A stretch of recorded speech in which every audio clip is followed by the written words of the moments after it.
সে সময় তোমার শিক্ষা তাকে তুমি জীবনের শেষ প্রান্ত হলো দেখা হলে তাকে তুমি শ্রদ্ধা করবা, সম্মান করবা। সেই শিক্ষা নিয়ে আমরা ছাত্রদল করি। আমরা আজকে এই শিক্ষক মহোদয়কে এবং আমাদের উত্তর জেলা ইউনিয়ন বাংলাদেশের আঞ্চলিক বিএনপি এবং সকল নেতৃবৃন্দদেরকে আমরা একটা মেসেজ দিতে চাই। আমি ছাত্র দলের পক্ষ থেকে এবং আমাদের যে সাংগঠনিক দায়িত্ব, আমরা ওই দায়িত্ব থেকে একটা মেসেজ দিতে চাই আপনাদেরকে। ছাত্র দল প্রত্যেকটা আপনাদের প্রয়োজনে, প্রত্যেকটা আপনাদের কাজে করবে, আপনারা যখন পাশে থাকবেন আমরা পাশে আছি।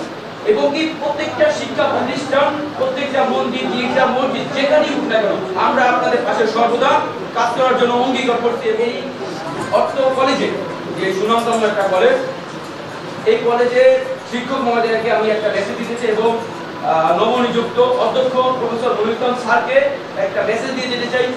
যদি কখনো উত্তর জয়নগর ইউনিয়ন ছাত্রদলকে আপনার প্রয়োজন মনে হয়, মাঠ পরিষ্কার, জঞ্জাল পরিষ্কার, রাস্তা পরিষ্কার, যে কোনো সংস্কারে, যে কোনো প্রয়োজনে আপনি আমাদের ছাত্রদলকে প্রত্যেকটা সদস্য থেকে আপনি আপনার পাশে পাবেন, এই আশা আমি প্রত্যেকটা ছাত্রদলের সদস্যের পক্ষ থেকে, প্রত্যেকটা ছাত্রদলের সদস্য পক্ষ থেকে আপনাদেরকে এই আশা দিতেছি এবং এই ভরসা দিতেছি।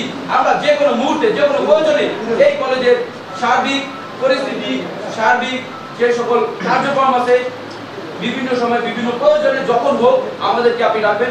ইনশাআল্লাহ আমাদেরকে উত্তর জেলা ইউনিয়ন ছাত্রদলকে বিশেষ করে আপনার পাশে পাবেন, সর্বদা আমরা থাকবো, এই অঙ্গীকার আমরা করতে চাই।